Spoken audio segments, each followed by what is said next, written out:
தமிழ்நாட்டில் உள்ள குடும்ப தலைவிகள் அனைவருக்கும் தமிழ்நாட்டில் உள்ள குடும்ப தலைவிகள் அனைவருக்கும் குடும்ப தலைவிகள் அனைவருக்கும் குடும்ப தலைவிகள் அனைவருக்கும் குடும்ப தலைவிகள் அனைவருக்கும் மாதந்தோறும் 1000 ரூபாய் உரிமை தொகை வழங்க இருக்கிறோம். தகுதி வாய்ந்த கொடுமையான காட்சியை பார்த்து தலைவர் கலைஞர் அவர்கள் அப்பொழுதுதான் ஒரு முடிவெடுத்தார்.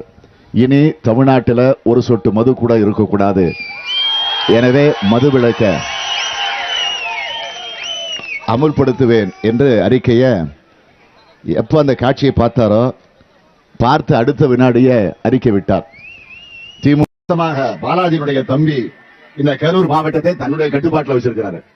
கட்டுப்பாடுனா கொள்ளையடிக்கிறதுல, ஊழல் செய்யறதுல, லஞ்சம் வாங்குறதுல, ஆனா அந்த கட்டுப்பாட்டில் வச்சிருக்கிறாரு.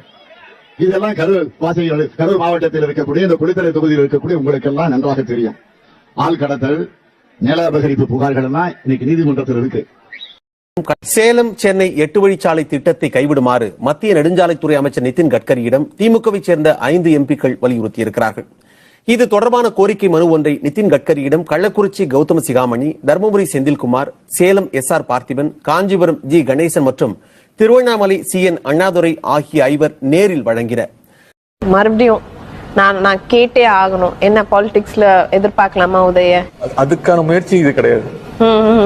ஒரு அரசியல் குடும்பத்துக்கு பிறந்தது ஒரே காரணத்துக்காக அரசியல் வரணும்னு அவசியமே கிடையாது. டெஃபினெட்லி அதுக்காக நிறைய பேர் கட்சிக்காக உழைச்சவங்க ஏகப்பட்ட பேர் இருக்காங்க. அவங்க தான் வரணும். உங்க குடும்பத்தில இருந்து யாராவது இனிமே அரசியலுக்கு வர வாய்ப்பு இருக்கா சார்?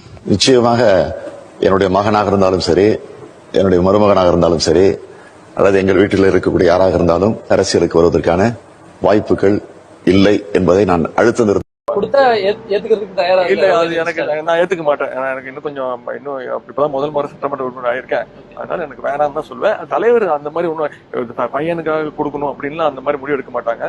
ஏற்கனவே அனுபவம் பெற்றவர்கள் நிறைய சீனியர்கள்லாம் இருக்காங்க. அவங்களுக்கு தான் தலைவர் முன்னுரிமை கொடுப்பாங்க. கொஞ்சமாச்சு வெக்கம், மானம், சூடு, சொரணை, மாணவர்கள் மீது ஒரு நம்பிக்கை, மக்கள் நல்லா இருக்கணும், தமிழக மக்களோட உரிமைகள் பறிபோக கூடாது அப்படின்னு நினைச்சா மட்டும்தான் போதும். திராவிட முன்னேற்ற கழகம் ஆட்சிக்கு வந்ததுன்னா கண்டிப்பா நீட் தேர்வு ரத்து செய்யப்படும். அவர் தான் சொன்னார், மானம் இருந்து, சூடு இருந்து, சொரணை இருந்தால் நீட் தேர்வுக்கான விலக்கை நாங்க பெற்றுக் கொடுப்போம். இப்ப நாங்க என்ன கேட்கிறோம்? மானம் கெட்ட, சூடு கெட்ட, சொரணை கெட்ட ஜென்மம் என்று உங்களை சொல்லிக் கொள்ளலாமா? ஏன்னா நீங்க தான் சொல்லிட்டு போனீங்க. நாங்க ஒன்னும் அதுல எதுவும் திருச்சி மாதம் ஒரு முறை மின் கட்டணம் செலுத்தும் முறை அமுல்படுத்தப்படும். சமையல் எரிவாயு சிலிண்டருக்கு 100 ரூபாய் மானியமாக வழங்கப்படும்.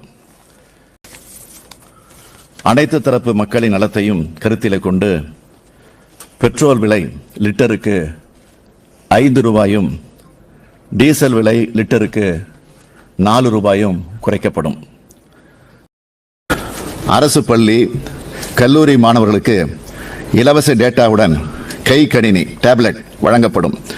கல்வி நிறுவனங்களில் வைஃபை வசதி செய்து தரப்படும்.